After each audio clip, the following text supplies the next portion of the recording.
조금 일찍 와서 에어컨을 틀어놨더니 좀 덜 덥네요. 그래도 지난주에는 좀 더우셨죠. 오늘 우리 함께한 본문 말씀, 나다나엘이 예수님을 처음 만나는 그런 장면입니다. 여기 보면 예수님께서 나다나엘이 자기에게 오는 것을 보시면서 이제 하시는 말씀이, 보아라, 저 사람이야말로 참으로 이스라엘 사람이다. 그에게는 거짓이 없다. 이렇게 말씀하십니다. 참으로 이스라엘 사람이다. 진짜다. 이제 그런 얘기죠. 진짜다. 요즘 젊은 사람들 사이에서 이제 그런 말이 있습니다. 야, 진짜가 왔다. 진짜가 왔다. 이게 무슨 말이냐면, 이제 어설프게 폼 잡는 것도 아니고 허세 부리는 것도 아니고 진짜라는 거예요. 내용을 가지고 있는 진짜라는 것이죠. 적당히 포장된 것이 아니라 정말 리얼이라는 것이죠. 예수님께서 그렇게 말씀하시는 거예요. 나다나엘을 딱 보죠. 야, 진짜가 오고 있다. 진짜 이스라엘 사람이다. 그러니까 예수님 당시에 예수님 많은 유대인들을 만나셨는데, 그들 모두가 자기들은 참 유대인, 참 이스라엘인이라고 주장을 했습니다. 근데 예수님 보기에는 다 아니라는 얘기예요. 다 아니었어요. 그들은 오히려 뭐예요? 위선자들이다. 겉과 속이 다른 자들이다.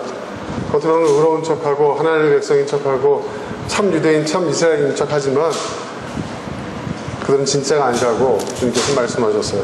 그런데 주님께서 참된 이스라엘 사람이다. 참 이스라엘 사람. 다시 말해서 참된 하나님의 백성이라고 인정한 사람이 몇 사람이 있는데, 그 중에 대표적인 사람 중 하나가 이 나다나엘이라는 사람이에요. 그런데 여러분, 이 나다나엘이 어떤 사람인가를 우리가 좀 볼 필요가 있습니다. 나다나엘은 어떤 사람이냐? 그의 출신은 추정컨대 아마 빌립과 동양이 아니었는가, 그렇게들 봅니다. 빌립은 베세다 출신이죠. 그러니까 안드레와 베드로의 한 고향 사람입니다. 아마 그들과 다 지인이었기 때문에 같은 고향 사람이 아닌가 이런 생각을 갖습니다. 근데 여러분, 예수님의 제자들 가운데서 어부들이 많고, 또 이 안드레는 요한이죠. 요한과 베드로가 살던 이 베세다 지역, 이 지역이 도대체 어떤 지역일까? 예수님도 이 베세다 지역을 주 활동 무대로 삼으셨고, 거기서 제자들을 부르셨는데, 이 베세다라는 지역이 그냥 한적할 어촌 마을이 아니었습니다. 여기는 사실은 말하자면은 여기도 엄밀하게 의미하면 갈릴리 지역이거든요. 크게 보면 갈릴리 지역의 한 작은 어촌 마을이라고 할 수가 있는데, 이 지역은 제가 언젠가 여러분들한테 설명드렸지만은 이 주류 사회로부터 동떨어진 곳이었어요, 사실은. 뭔가 이 주류 사회에서 밀려나는 사람들이 낙향하여 사는 곳이 이 갈릴리 지역이었고, 이 베세다라는 이 작은 어촌 마을도 그중 하나였다는 것이죠. 그런데 이 지역은 또 실크로드의 마지막 관문이었기 때문에, 로마로 가는 마지막 관문이었기 때문에 이방 문화, 그러니까 세계 여러 각국의 어떤 문화와 그런 교육이 이루어지는, 그래서 굉장히 개방적인 곳이었고, 이 지역에 살던 사람들은 이스라엘 사람들의, 유대인들의 고유 언어였던 아람어뿐만 아니라 헬라어도 자유자재로 사용할 수 있었던 그런 지역이었습니다. 실제로 또 그 지역에는 로마 군단이 주둔해 있던 지역이기도 했죠. 그렇기 때문에 굉장히 개방적이고 세계화된 시각을 갖고 있었고요. 반면에 저 아래 남부 지역에 있던 예루살렘을 중심으로 한 유대 땅의 그 지역은 아직도 그들은 그렇게 성민의식에 사로잡혀가지고 자기들이 우주의 중심이고, 자기들이 모든 세상의 모든 민족 가운데서 하나님께 선택받은 유일한 민족이라는 그러한 어떤 그릇된 민족주의. 그릇된 민족주의. 저는 이런 민족주의가 종교적 극단주의와 좀 차이가 없다고 봅니다. 왜냐하면 민족주의의 또 다른 얼굴이 이 종교적 극단주의예요. 구구주의자들이고. 여러분, 구구주의자들 보세요. 전부 다 민족주의자들을 자인합니다. 근데 이스라엘 사람들, 특히 유대인들은 이 선민사상, 그릇된 선민사상을 갖고 있었고, 그것이 배타적 민족주의로 흘렀죠. 그래서 우리 민족만이 하나님께 선택을 받았고, 우리 민족만이 구원받은 민족이고, 우리 민족만이 선민이다. 나머지는 다 우리 들러리다. 그런 의식들을 갖고 있었죠. 그런데 그 갈릴리 지역에 살고 있던 사람들은 그런 주류 사회로부터 배제당한, 밀려난 사람들이 주로 살고 있던 지역이었기 때문에 거기에 대한 반감들이 있었고, 또 그들이 살고 있던 그 지역이 실크로드의 교통적 요충지였기 때문에 이방 문화를 많이 접했기 때문에 그들의 시각은 굉장히 넓혀져 있었어요. 그리고 모국어뿐만 아니라 그 당시에 세계 공용어였던 그리스어를, 헬라어를 자유자재로 구사할 수 있는 그런 지역이었기 때문에 그들 입장에서 보면은 굉장히 이스라엘 예루살렘을 중심으로 한 유대 땅, 남유다 지역에 있는 그 지역의 사람들에 대한 거부감과 그들의 어떤 폐쇄성과 어떤 이런 부분에 대한 반감들이 있었어요. 다 그 지역 출신들입니다. 그런데 이 나다나엘이 아무래도 제가 볼 때 굉장히 괜찮았던 사람이었던 것 같아요. 빌립이 보기에. 빌립이 예수님을 만나고 난 다음에 말하자면 오늘날로 이렇게 표현하자면 전도를 하는데 그가 예수님을 만나자마자 복음을 전하는데, 전도를 하는데 그 첫 번째가 누구였냐면 다름 아닌 나다나엘이었거든요. 내가 누구에게 복음을 전한다, 누구를 전도한다 라고 생각했을 때 제일 먼저 생각났던 사람이 나다나엘이었던 거예요. 왜? 그만큼 나다나엘이 의인이었다고 본 거예요. 이 사람에게 구세주를 전해줘야 되겠다, 그리스도가 왔다는 그 사실을 알려줘야 되겠다, 이런 생각을 했던 거예요. 그래서 빌립이 나다나엘을 만나가지고, 야, 율법책에 기록되어 있고 예언자들이 기록한 그분을 우리가 만났다. 그런데 그분이 나사렛 출신이더라. 우리와 똑같은 갈릴리 지역의 그 나사렛이라는 그 작은 마을 출신이더라. 요셉의 아들 예수다. 자, 그런 얘기를 합니다. 그랬더니 나다나엘이 뭐라고 대답을 합니까? 나사렛에서 무슨 선한 것이 나올 수 있겠소? 이렇게 얘기를 해요. 이게 저는 여기에 이제 몇 가지 중요한 의미가 있다고 봅니다. 어떤 사람들은 그 나다나엘도 어떤 그 지역적 편견에 사로잡힌 사람이다. 그래서 무슨 나사렛에서 선한 것이 날 수 있어, 이렇게 얘기했다고 말하는 사람들도 있지만, 저는 그거보다는 다른 의미가 있다고 생각해요. 그 말은 무슨 말이냐? 아까 말씀드린 대로 나다나엘도 그 지역 출신이에요. 그렇죠? 이 나사렛이던 또 이 베세다던 다 이 갈릴리 호수를 중심으로 한, 갈릴리 지역을 중심으로 한 다 어촌 마을들, 조그만 그 시골 마을들이었거든요. 자기도 똑같은 그 지역이란 말이에요. 그 지역 출신이란 말이에요. 그가 어떤 그 잘못된 편견을 가지고 지역적, 우리 지금 경상도, 전라도 이런 식으로의 어떤 지역적 편견을 가지고, 야, 나사렛은 무슨 선한 것이 날 수 있어, 이렇게 말했다고 보기에는 저는 좀 무리가 있다, 어폐가 있다, 저는 생각이 들고요. 저는 이게 오히려 반어적인 의미라고 생각합니다. 나사렛에서 무슨 선한 것이 나올 수 있겠어, 이 말이 무슨 말이냐면, 그리스도가 이 땅에 오셨는데 그 그리스도와 자기와 똑같은 갈릴리 지역의 출신이라 이거죠. 근데 이 갈릴리 지역은 주류 사회로부터 항상 멸시받고 천대받던 지역이란 말이에요. 네? 그러니까 자기도 그 지역 출신이란 말이에요, 큰 틀에서 보면. 그런데 그 지역에서 구세주가 왔다고, 그리스도가 왔다고 하니까 이 나다나엘이 그 부분에 대해서 뭐라고 할까요? 냉소적인 반응이라고 할까요? 그리스도가 오셨는데 나사렛 출신이어가지고 되겠어? 그래가지고 저 남부 유대 땅의 주류사회의 사람들한테 환영받겠어? 하는 어떤 이런 냉소적인 어떤 그런 의미가 있는 거죠. 이것은 그리스도에 대한 냉소적인 어떤 그런 의미라기보다는 그 당시의 주류사회에 대한 반감, 이 담겨져 있는 그런 의미가 첫 번째 있다고 저는 생각하고요. 두 번째는 뭐냐면 예수님 당시에요, 자칭 그리스도가 너무 많았어요. 너도 나도 자기가 구세주다, 내가 메시아다 주장하는 사람들이 많았거든요. 예.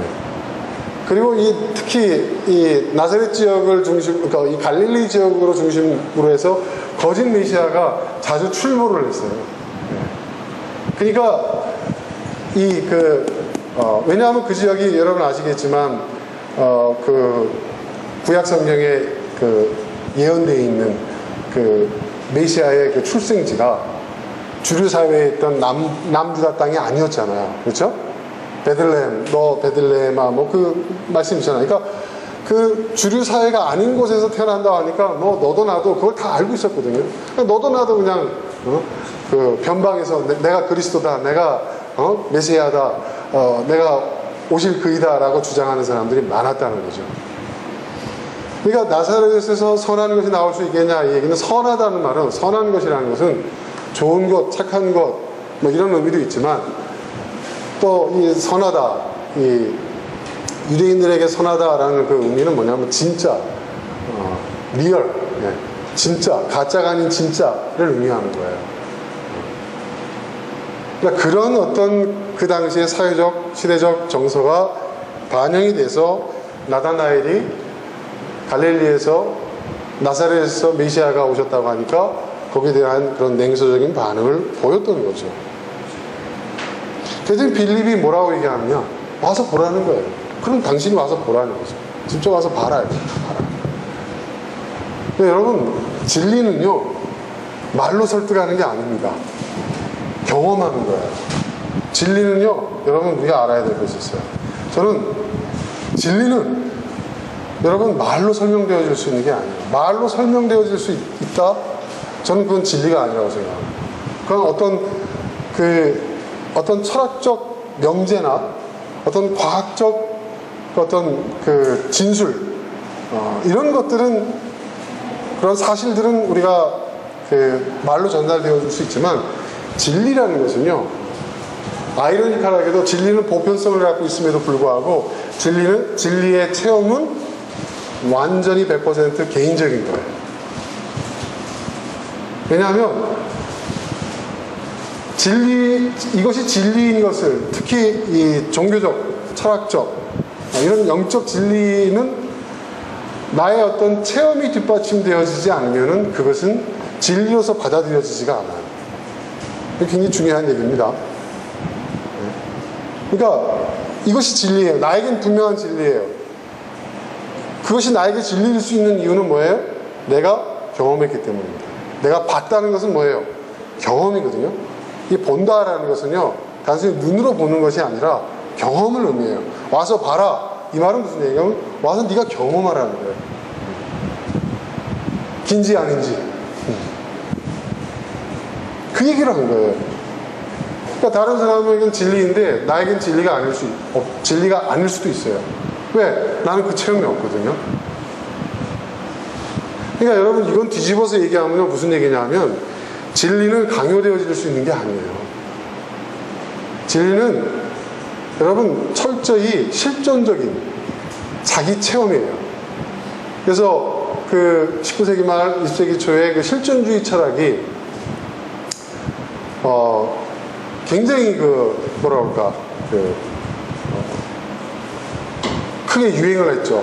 지금도 그 실존주의 철학의 어떤 그 영향이 지금도 여전히 문학이나 예술 작품이나 철학이나 종교계에 그대로 있어요. 그 실존주의라는 게 뭘까요? 실존주의. 실제로 존재하는 것. 우리가 그냥 풀어서 설명하자면 그렇게 얘기할 수 있는데, 근데 이 실존주의라는 것은 뭐냐면요, 철저히 자기 체험이라는 거예요. 네. 자기가 체험되어지지 않는 것은 자기 게 아니라는 거예요. 그러니까 무엇이 진짜냐?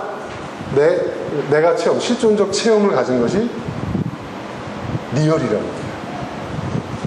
굉장히 중요한 얘기라고 생각해요. 실존적 체험. 네.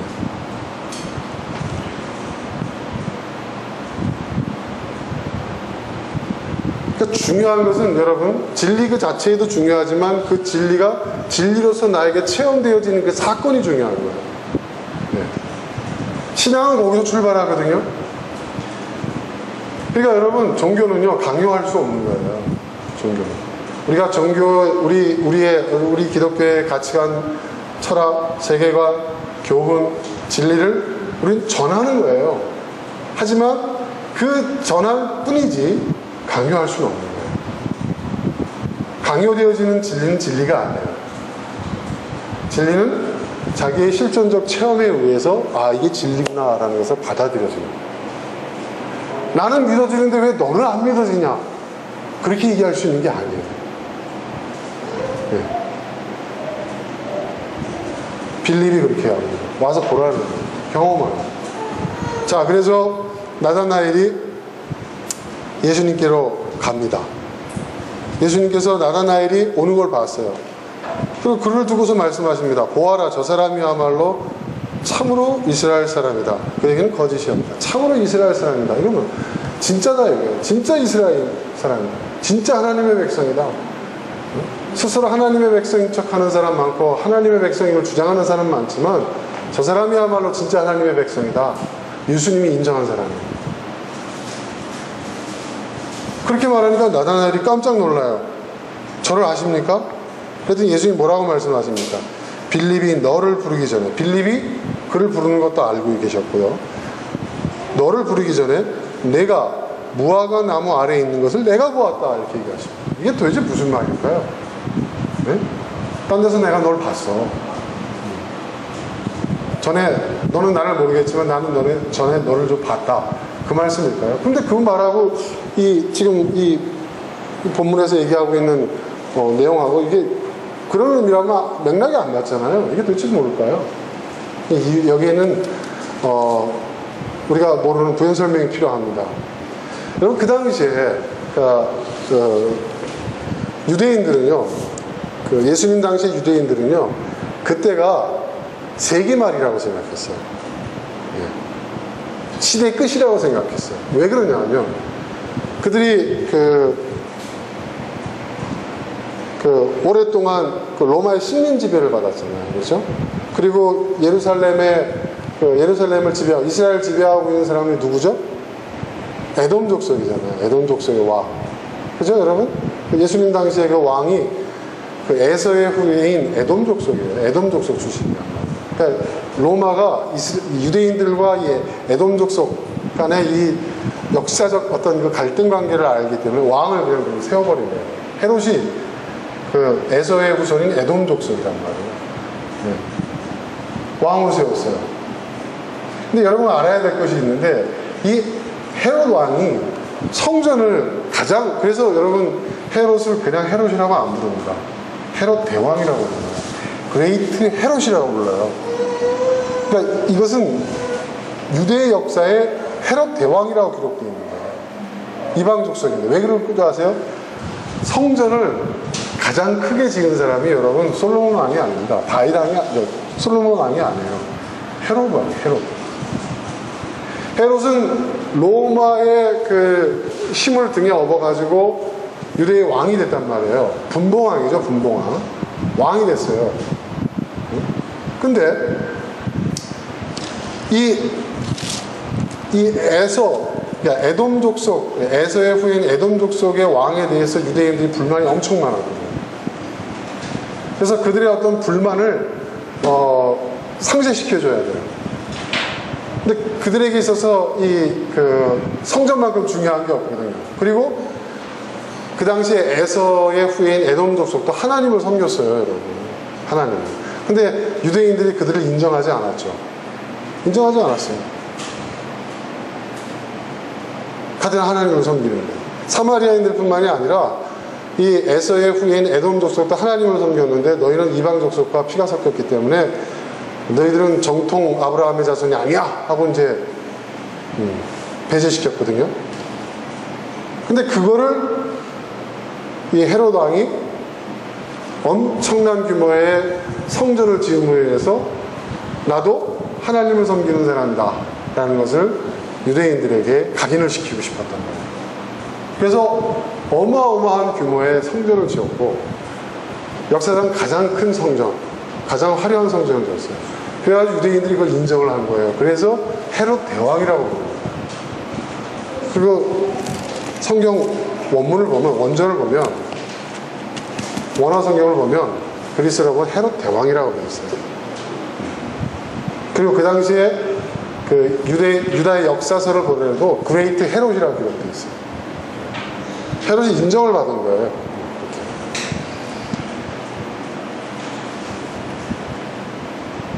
자, 아무튼 근데 그 뭐 이런 역사적인 얘기를 좀 제가 좀 말씀을 좀 부연 설명을 좀 드리면서, 그 당시에 많은 사람들이 자신들이 이스라엘 백성인 것을 주장을 했고, 또 그 당시에 사람들이 말세라고 생각을 했거든요. 왜냐하면 지금 말씀드린 대로 아무튼 그 엄청난 규모의 성전을 지었다 하더라도 그것은 이방 사람의 성전이었고, 그리고 실질적으로 로마 제국이 지배를 하고 있었고, 그리고 의인이 핍박받는 시대였고, 악한 자가 선한 자를 지배하는 그런 시대가 악한 시대였기 때문에 그들은 그 종말에 대한, 그러니까 하나님의 심판, 종말은 하나님의 심판을 의미하거든요, 유대인들에게. 하나님의 심판에 대한 그러한 기대가 있었던 거예요. 그래서 하나님을 대신해서 이 땅에 메시아가 와서 로마를 무너뜨리고 세상의 불의를 다 심판하고 의를 회복할 거라는 그런 기대가 있었던 거예요. 그런데 그걸 바라는 사람들이 소수였죠.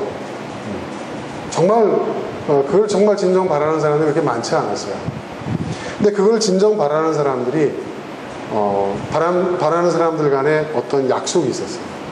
무언의 약속. 그건 뭐냐 하면, 가장 뜨거운 시간, 하루 중 가장 뜨거운 시간에 여러분, 사람들이 이동을 하지 않습니다. 뜨거운 시간에. 성경에. 그러니까 여러분 수가성 여인이 물을 길러 오는 시간 있잖아요. 그 시간이 가장 뜨거운 시간이거든요. 그러니까 사람들이 이동을 하지 않아요.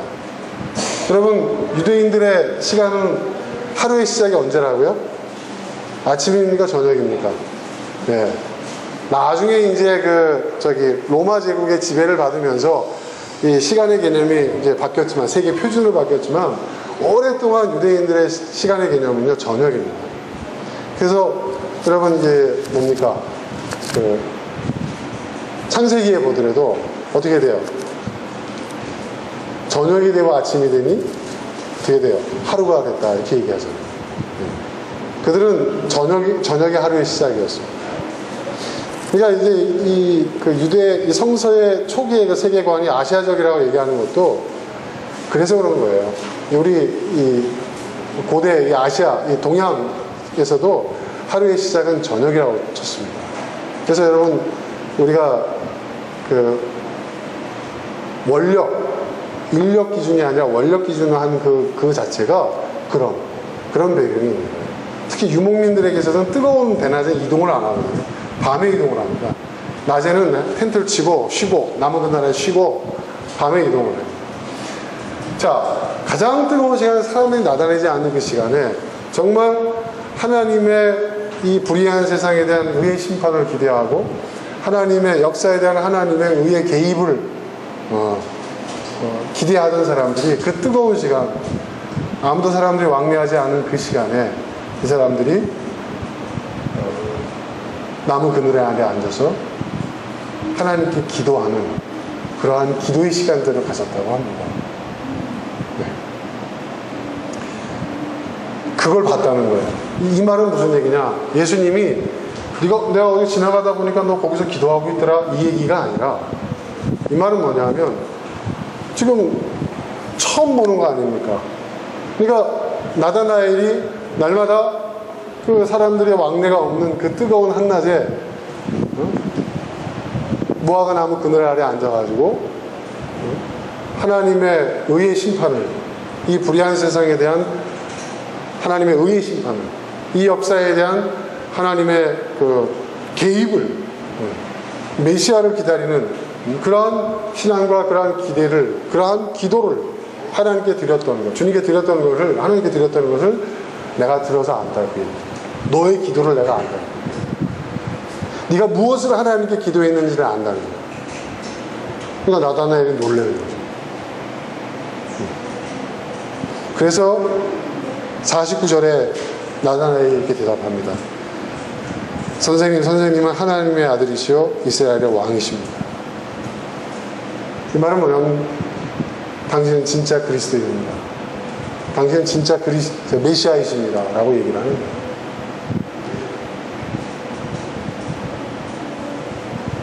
그러니까 진짜는 진짜를 알아보는 거예요.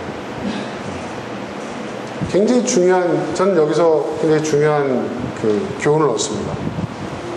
오늘 제목이 Let's be real입니다. 이게 무슨 말입니까? 진짜가 되자는 얘기죠. 진짜가 되자는 얘기죠. 진짜. 여러분,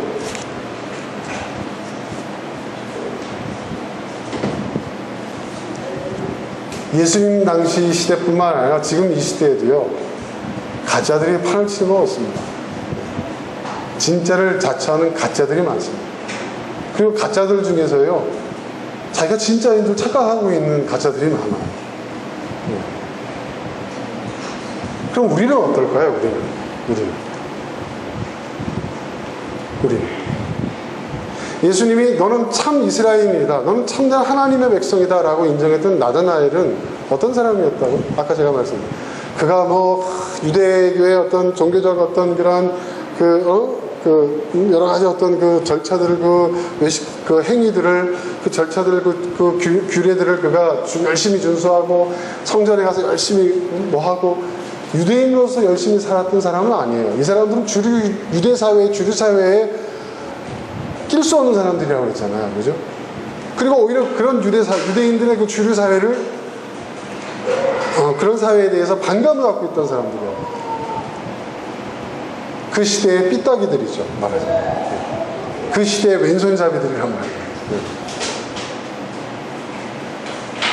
근데 그런 사람들 가운데서 네가 진짜다, 네가 진짜 하나님의 백성이다 라고 인정을 하는 거죠. 그러니까 무화과 나무 아래에서 기도했던 그 기도는 그 행위 그 자체보다도 그 기도의 내용이 더 중요한 것이죠. 그리고 그 시간에 기도했던 사람들이 어떤 사람들이었는가? 그 시대의 의를 위해서 기도했던 사람들이었는 것이죠. 의를 구하는 사람, 의를 구하는 사람들이 진짜라는 거예요. 진짜 하나님의 백성이다.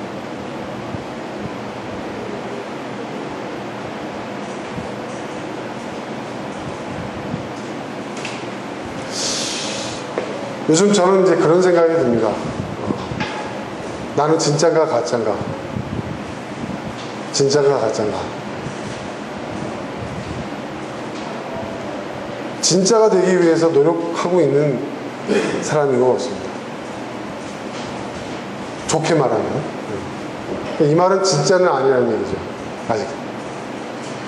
진짜가 되기 위해서 노력하는 사람. 여러분, 진짜는요, 어떤 거죠? 어떤 게 진짜입니까, 여러분? 여러분, 이 사람은 진짜야, 이건 진짜야 라고 여러분이 진짜를 만난 경험들이 있습니까? 대부분 진짜인 줄 알았는데 알고 봤더니 이거 가짜였네, 이것도. 그런 경험이 대부분이지 않나요? 아까 제가 얘기했죠. 진리는 체험하는 거라고요. 그 진리의 체험의 핵심이 뭔지 아세요? 진짜다. 진짜를 만났다. 바로 그거예요. 한눈에 예수님도 나다나엘을 알아봤고 나다나엘도 한눈에 예수님을 알아본 거예요. 진짜라는 거죠. 당신은 참 하나님의 아들이시고 참 이스라엘 왕이십니다. 이 말이 뭐예요? 메시아라는 얘기죠. 지금까지 수많은 메시아, 자칭 메시아들이 왔지만 당신이 진짜 메시아입니다.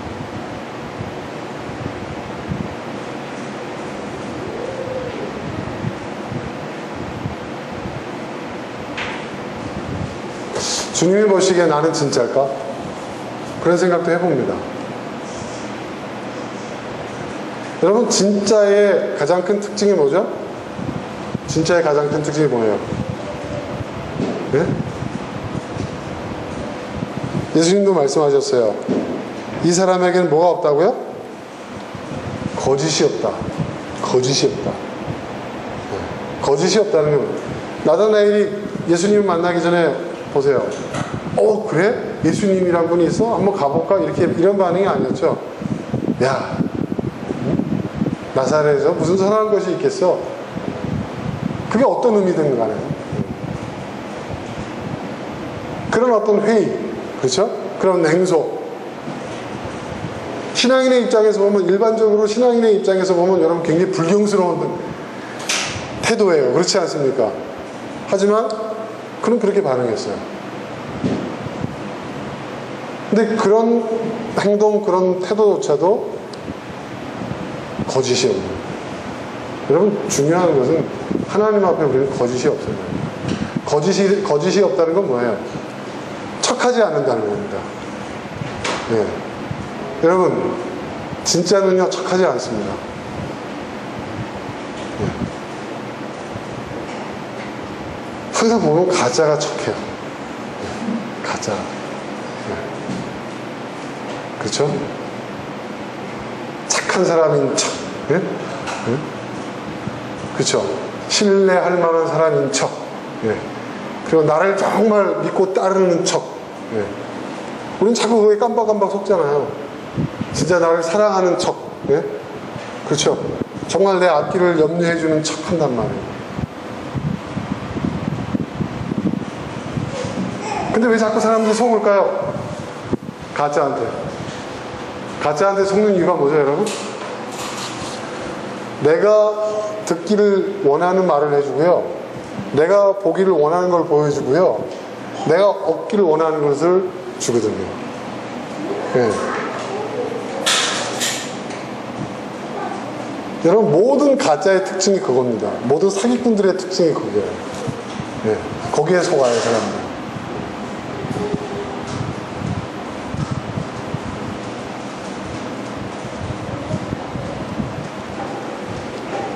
여러분, 진짜는요,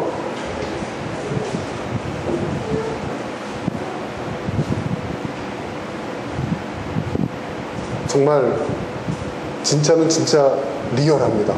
네. 네.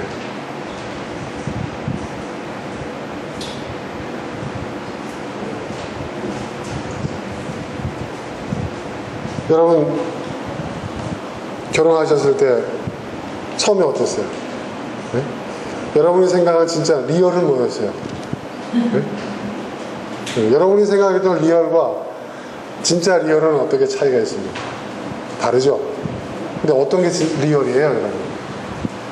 어우, 잘 만들었어. 멋있어. 보여주고 싶어가지고.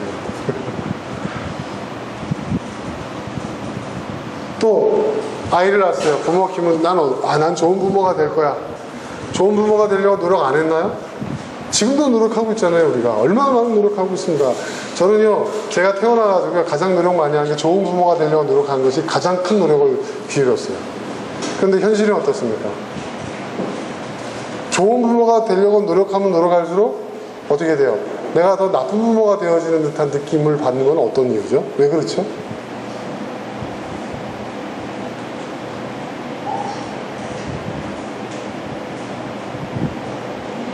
그러니까 여러분, 리얼이라는 것이 도대체 뭘까요? 진짜. 네. 단순히 어떤 현실? 그걸 말하는 걸까요? 현실은 현실이죠. 네. 또 현실도 또한 리얼이기도 합니다. 하지만 진짜는 현실을 넘어서는 거거든요. 그게 있나요, 우리에게? 그리고 내 삶 속에서 이건 진짜야 라고 내가 말할 수 있는 게 있나요?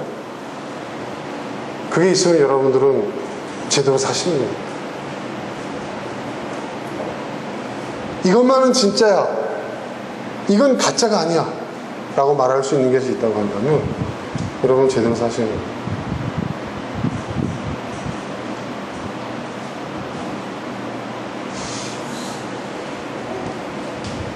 요즘 더운 날 제가 이제 운동을 좀 많이 합니다. 제가 언제가 여러분한테 말씀드렸죠. 저는 천성적으로 게으른 사람이에요. 저는 이 게으름의 DNA를 갖고 있어요. 그렇기 때문에 저는 끊임없이 제 스스로 채찍질하지 않으면 정말 저는 엉망이 될 겁니다. 더운 날 막 몸이 늘어지고 힘들고, 제가 작년에 이제 그 의사한테 경고를 받았잖아요. 네. 그 저한테 그 의사 선생님이 선생님 이대로 가시다가는 나이 50대에 50을 넘기기가 어렵습니다. 저한테 그런 얘기를 했거든요. 벌써 이렇게 막 고혈압에 뭐 당뇨에 뭐 어쩌고저쩌고 막 뭐 자기 관리입니다. 그래서 약을 먹는데도 그래요. 약을 먹었기 때문에 지금 신장이 지금 절단나게 생겼다. 신장을. 그리고 이 약을 먹으면 반드시 약 10년 이상 먹게 되면 반드시 그 약에 의한 후유증이 온다. 점점 센 약을 써야 되게 되는데, 그렇게 되면 당신 몸이 망가집니다. 어떻게 해야 되나요? 운동하는 수밖에 없다. 그래서 선생님 게으르시죠? 나한테 그러더라고요. 그래서 네, 그렇죠. 그걸 이기셔야 됩니다. 그때부터 제가 막 운동을 하기 시작을 해가지고 살을 막 뺐잖아요. 막 10kg 이상 빼고 막 뺐는데, 진짜 제가 살기 위해서 했거든요. 이대로 가다가는 진짜 큰일 나겠구나. 근데 몸이 이제 건강해졌어요. 근데 여전히 제가 게으름의 그 DNA를 갖고 있는데도 불구하고 제가 깨달은 게 있어요. 참 놀라워요. 제가 오늘 교회 오기 전에 제가 또 아침에 제가 한 10kg를 떼고 왔는데, 예전에는 제가 1kg 뛰기도 어려웠어요. 제가 땀도 많이 나거든요. 여러분, 땀 왜 많이 나는 줄 아세요? 저는 이제 원래 체질적으로 땀 많은 체질이 있다고 생각하는데 그게 아니에요. 의사 선생님이 얘기해 주는데, 몸에 지방이 축적이 많이 된 사람들이 조금만 움직여도 땀이 나온대요. 근데 무슨 뭐 지금 내 팔다리가 지금 이게 다 지방이고 근육인데 무슨 소리예요? 이런 거 볼 수 있죠. 이 몸 안에요, 지방이 어마어마하게 축적되어 있습니다. 겉으로 드러나지 않아요. 네. 여러분, 그 속근육이라는 거 아세요? 우리 폐가요, 폐를 움직이는 근육이 있어요. 네. 그리고 이 폐하고 이 위장 이 중간에 또 근육이 있습니다, 이게. 네. 네. 여기에 어마어마한 지방을 우리가 끌어안고 사는 겁니다. 내장 지방이라는 게 다 거기 붙어 있는 거예요. 네. 거기 붙어 있다가 더 이상 붙어 있을 데가 없으니까 이제 나오기 시작하는 겁니다. 그러니까 배가 들어가도요, 기본적으로 우리가 뭐 거의 한 1-2kg 정도의 지방을 다 갖고 있다. 그러니까 제가 1kg도 못 뛰고 땀이 워낙 많아가지고요, 오래 뛰지를 못했어요. 근데 제가 1kg를 한번 채워보자. 1kg를 뛴 거예요. 처음에는 걸었죠. 얼마나 싫겠어요, 제가. 얼마나 싫겠어요. 덥죠, 땀나죠, 귀찮죠. 여러분, 제가 보니까 스포츠 중에 가장 지루한 스포츠가요, 뛰는 거예요. 그것도 뭐냐 하면은 이 런닝머신을 뛰는 거예요. 밖에 나가서 뛰면 풍경이라도 보잖아요. 런닝머신 뛰어보세요. 얼마나 지겨운 줄 아세요? 근데 하여튼 1km를 뛰었고, 그거를 며칠 반복을 해봤어요, 제가. 네. 그러니까 처음에 너무 힘들었는데, 둘째 날 되니까 조금 수월해지더라고요. 조금. 또 했어요. 그러니까 한 일주일을 하니까 1km를 이제 거뜬히 뛰는 거예요. 그러면 내가 이번에는 2km를 한번 뛰어가야 되니까. 네. 2km를 뛰어봤어요. 일주일을 그렇게 하니까 2km가 거뜬히 뛰어지더라고요. 그리고 3km를 3주를 뛰어봤어요. 네? 그러니까 3주 만에 3km를 뛰게 된 거죠. 그렇게 해가지고요, 10주 만에 10km를 뛰어요. 10km. 쉬지 않고. 막 기진맥진해가지고. 근데 그걸 하면서 제가 뭘 느꼈냐면, 야, 이렇게 할 수 있구나. 네. 여러분, 하루에 매일 10km씩 뛸 수 있어요? 쉽지 않습니다. 네. 그거는 시간도 시간이지만, 시간은 내가 만들어야지만 의지의 문제예요. 근데 내가 나를 자꾸 다그치는 거죠. 내 게으름과 싸우는 거죠. 자꾸 하기 싫죠. 여전히 하기 싫죠. 매일 10km 한번 뛰어보세요. 여러분 하고 싶나? 근데 된다고. 어저께는요, 그 뜨거운데 제가 우리 뒷동네 산이 있거든요. 산을 뛰었어요. 왕복 5km. 뛰어지더라고요. 근데 그게 즐거워서, 그게 재밌어서 뛰는 게 아니에요. 나 자신과 싸우는 거죠. 그런데 제가 땀을 뻘뻘 흘리면서, 제가 이렇게 뛸 수 있는 능력이 조금씩 올라가는 걸 그걸 겪으면서 제가 뭘 느낀 줄 아세요? 거기서 제가 느낀 게 뭔지 아세요? 뭘 느꼈을 것 같아요?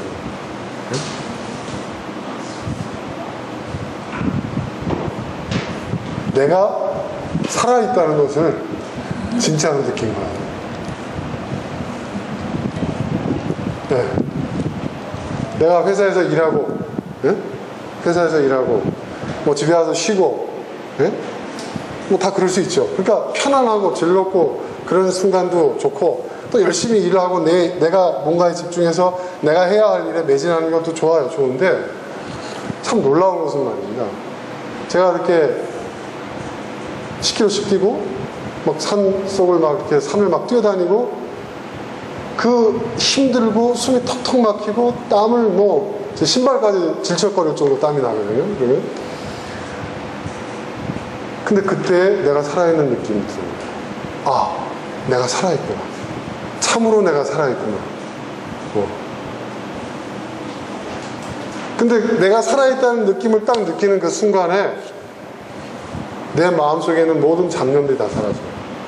근심 걱정 다 없어지고요. 아니, 없어지는 게 아니라 그것을 이길 수 있는, 그것에 동요하지 않는 무언가가 생기는 거예요. 그러니까 제가 요즘 뭐 운동을 엄청나게 합니다. 하루에 자전거를 30km씩 타고요. 3, 40km. 10km 뛰고요. 이제 제가 이제 곧 이제 다음 주부터는 제가 수영을 시작하려고 해요. 그래서 제 목표가 뭐냐? 내년에 제가 딱 나이가 50이 되거든요. 철인삼종을 제가 하는 게 제 목표가 됐어요. 근데 지금 봐서는요, 가능할 것 같아요. 그러니까 아이언맨 풀코스, 그러니까 철인삼종도 몇 가지가 있어요. 단축이 있고 올림픽 코스가 있고 그다음에 아이언맨 코스가 있어요. 아이언맨 코스는 제가 너무 어렵고, 제가 보니까 올림픽 코스는 지금도 마음 먹고 참여하면은 시간이 좀 늦어서 그렇지 완주를 할 것 같아요. 네. 근데 사람들은 제가 그렇게 하는 것에 대해서 왜 그러냐고 묻죠. 야, 힘든데 왜 그래? 더운데 왜 이렇게 유별을 떨어? 네? 우리 집 사람은 그래요. 그렇게 살 빼가지고 뭐 하려고? 저한테 그런 얘기 한답니다. 근데 제가 그렇게 하는 이유가 있어요. 아까 말씀드린 대로 내가 진짜 살아있다는 그 느낌을 경험했고, 그리고 그 경험을 매일매일 하고 싶어요. 그리고 그 경험을 딱 하잖아요. 그 경험을 딱 하면은 모든 것이 다 아무것도 아니게 돼요, 저한테. 그리고 그 경험을 하잖아요. 내 생에 대한 어떤 그 뭐라 그럴까요? 의욕? 에너지? 이게 더 생겨요. 이상하죠, 여러분? 제가 그런 거는 뭐, 이렇게 스포츠 뭐, 그 영웅들이 쓴 자서전이나 또는 뭐 어떤 여러 가지 다른 책에서 제가 읽어본 그런 경험들은 있어요. 간접적으로. 근데 제가 직접 경험하기는 처음이거든요. 그리고 누가 그런 얘기를 했어요. 스포츠를 통해서 내가 진짜 살아있다. 나는 진짜 참 존재다라는 걸 느끼는 게 가장 쉽다는 거예요. 그걸 할 수 있는 종교적 수양도 있고 뭐 여러 가지 뭐 있지만 스포츠가 가장 쉬운 길이라고 하는데 제가 요즘 그걸 느꼈어요. 흡사 어떤 느낌이냐면 예전에 제가 20일, 30일 금식했었을 때 그 느낌하고도 비슷해요. 정말입니다. 그러니까 제가 지금 여러분들한테 얘기하는 것은 그러니 우리 다 운동합시다 얘기가 아니라 진짜 나의 참을 여러분 경험해 봐야 된다. 우리가 생각할 때는 가만히 앉아있는 내가 일상생활하는 내가 진짜 나인 것처럼 느끼잖아요, 여러분. 그쵸? 물론 그것도 진짜 나이긴 해요. 근데 여기서 말하는 진짜 나의 한계가 어디까지이고 내가 할 수 있는 데가 어디까지이고 내가 얼마나 연약한 존재이고 그러면서도 내가 그 연약함에 스스로 맞서는 나의 게으름과 나의 부족함과 나의 나약함에 맞서는 그런 또 의지적 존재로서의 나. 멈추고 싶은 내가 있어요. 뛰다가 숨차고 땀나고. 그런데 그걸 또 극복하고 싶은 나가 있어요. 그 나가 내 안에서 막 싸워요. 그 싸움을 즐기는 거예요. 그런데 멈추고 주저앉고 쉬고 싶은 나를 이기는 거예요. 그 이기는 그 희열감.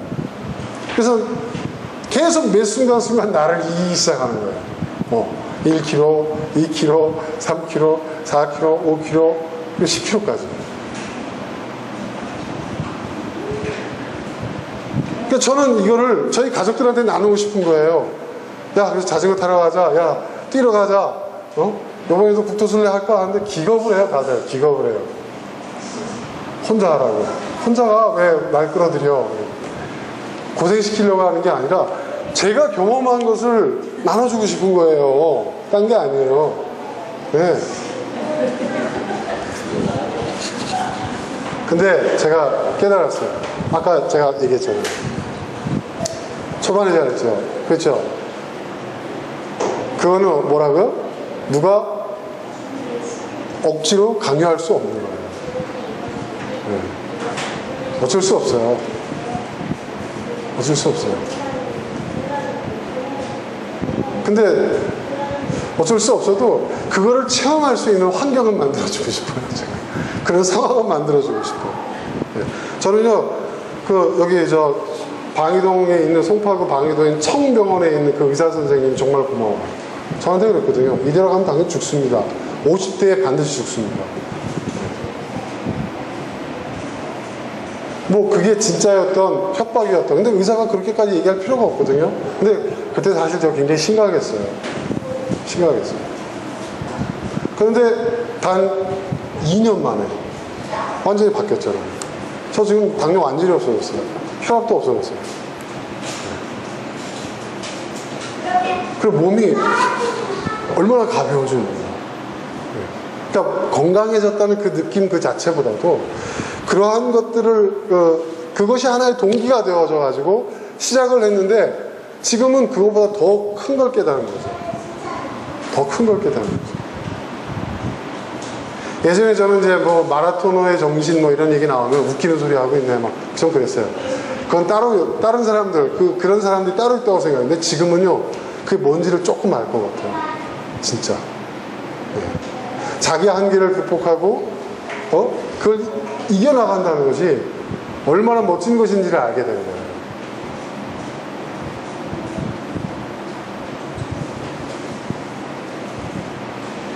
그러니까 여러분 그런 말 있잖아요. 흔한 얘기지만 밖에서 깨지면 뭐가 돼요?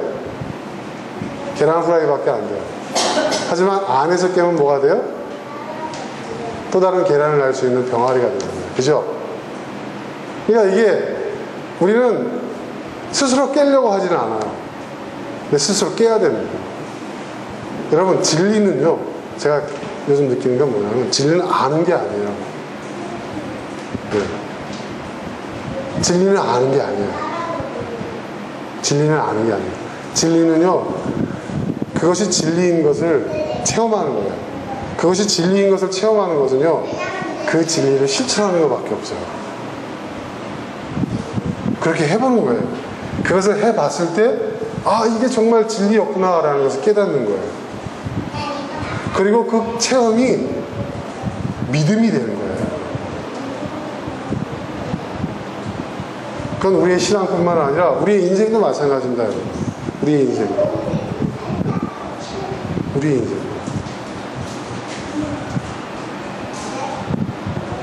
그러니까 여러분 우리는 진짜가 돼야 됩니다. 그럼 진짜가 되는 길은 뭘까요?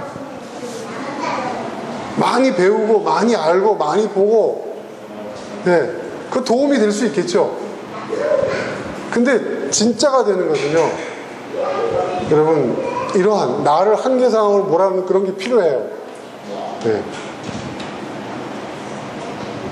그러니까 여러분, 신앙도, 진짜 신앙인은요, 뭐 우리가 생각하는 것처럼 막 믿음 좋고 뭐 시험에도 들지 않고 이런 사람들이 진짜 전 그렇게 생각 안 합니다. 여러분, 나다네엘이 있잖아요. 나사렛에서 무슨 선한 것이 나겠냐. 여러분, 굉장히 불경스러운 얘기예요. 그 사람의 말씀 그 자체가 누구를 향한 거예요? 예수님을 향한 거 아닙니까? 그죠? 굉장히 불경스럽게 볼 수도 있어요. 그런데 예수님은 그걸 아랑곳하지 않고 그가 참 이스라엘이라고 이렇게 얘기했어요. 아니요.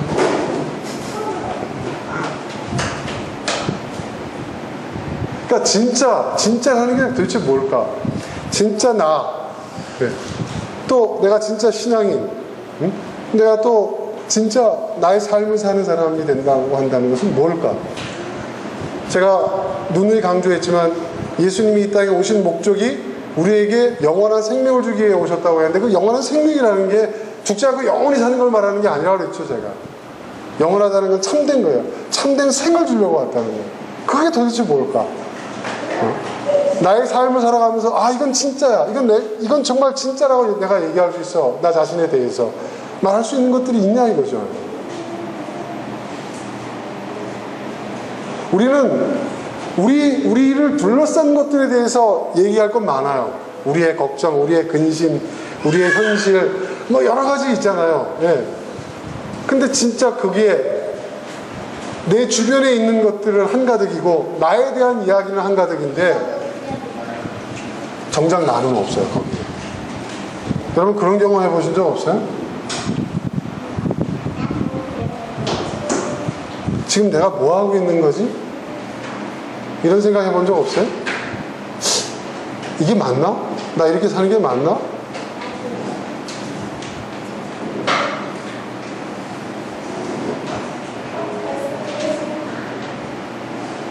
더 느끼잖아요. 네.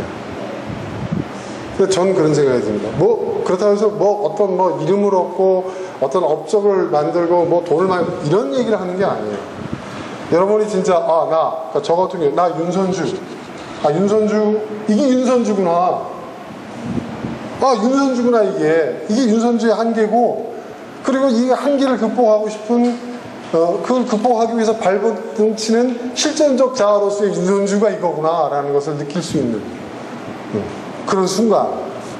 근데 그런 순간은 굉장히 괴로워요, 여러분. 육체적으로 괴롭거나 운동을 해서, 아니면 정신적으로 어떤 진지한 어떤 그런 사색과 어떤 그런 철학적 어떤 그런 고민과 그런 것이 필요하죠. 자기 수양과. 그러니까 편안하고 즐겁고, 여러분 남들은 다 편히 쉬고 있는 그 뜨거운 태양이 장렬하는 그 한낮에 깨어서 그 무화과 나무 아래에서 하나님을 향하여 그 시대의 의를 구하고 있는 나다네엘, 얼마나 괴롭습니까? 얼마나 힘들겠어요. 근데 그 순간에 서 있는 거예요. 그 시간에 끼어 있는 거예요. 그 시간에 끼어 있는 너를 봤다 이거예요. 그게 중요한 거예요. 그게 중요한 거예요.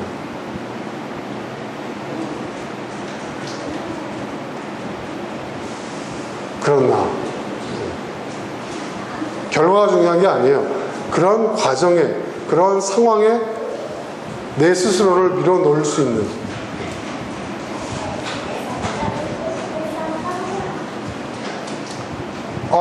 그런 걸 경험하니까요. 사실 작년 7월 말부터 올해까지 제가 정말 힘들었었어요. 사업적으로도 좀 힘들긴 했었지만 그거보다는 제가 이사장으로서, 이 재단 이사장으로 제가 이사장을 맡은 10년 동안에 가장 힘든 일들이 있었어요. 여러분한테 처음 얘기하지만 제가 고발을 5번이나 당했고요. 제가 검찰에 가서 조사를 3번이나 받았고, 법정에도 한 번 섰고, 이후에 이제 변호사를 세워서 이제 하고 있죠. 또 그 지방 노동청에도 불려다니고 정말 힘들었어요. 제가 잘못한 건 없거든요. 근데 내가 잘못 안 해도 다른 사람이 잘못해서도 그 잘못에 대한 책임을 져야 되는 것이 이사장이더라고요. 네. 최종 책임자입니다. 이사장이기 때문에 제가 겪어야 했던 정말 많은 일들이 있어요. 정말 많은 일들. 너무 힘들었어요. 정신적으로. 사업도 힘들었는데 쉽지 않았는데 너무 저를 괴롭히는 거예요. 정신적으로. 그런데 제가 운동을 하면서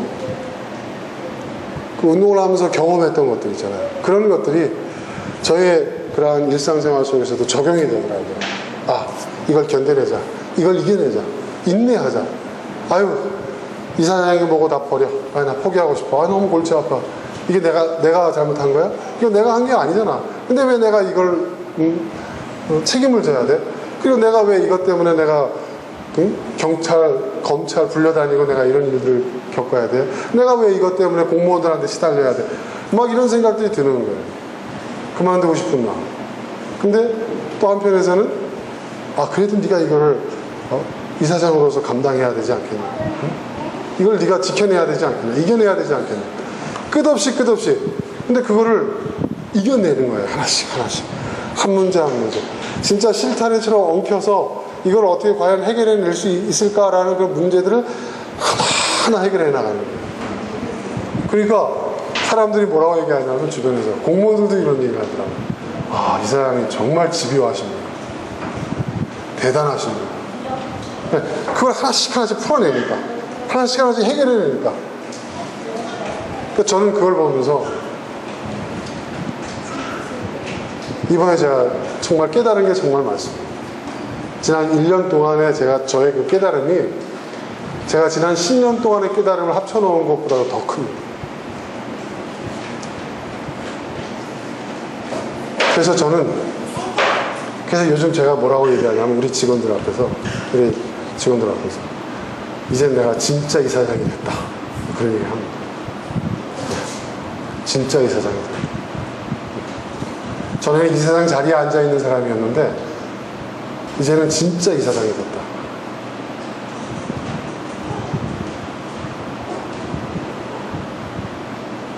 여러분, 진짜가 되기 위해서는요, 그것이 무엇이든지 간에 진짜가 되기 위해서는요, 대가를 치러야 됩니다. 진짜가 되기 위한 대가. 대가를 지불하는 일 없이 진짜가 되는 법은 없습니다. 예수님은 십자가에 못 박히심으로 진짜 그리스도가 되셨습니다. 그냥 진짜 그리스도가 된 게 아니에요. 진짜가 되기 위해. 우리가 부모가 되는 것도 그렇죠. 진짜 부모가 되기 위한. 진짜 부부가 되기 위한. 진짜 남편, 아내, 엄마, 아빠가 되기 위한. 또 진짜 이사장이 되기 위한. 진짜 가장이 되기 위한. 진짜 인생, 진짜 삶을 살기 위해. 가만히 있는다고 그게 주어지는 게 아니더라고요. 예수님은 그걸 주시기 위해서 이 땅에 오셨고, 우린 그걸 얻기 위해서 부단히 노력해야 합니다. 그래야 진짜가 될 수 있습니다.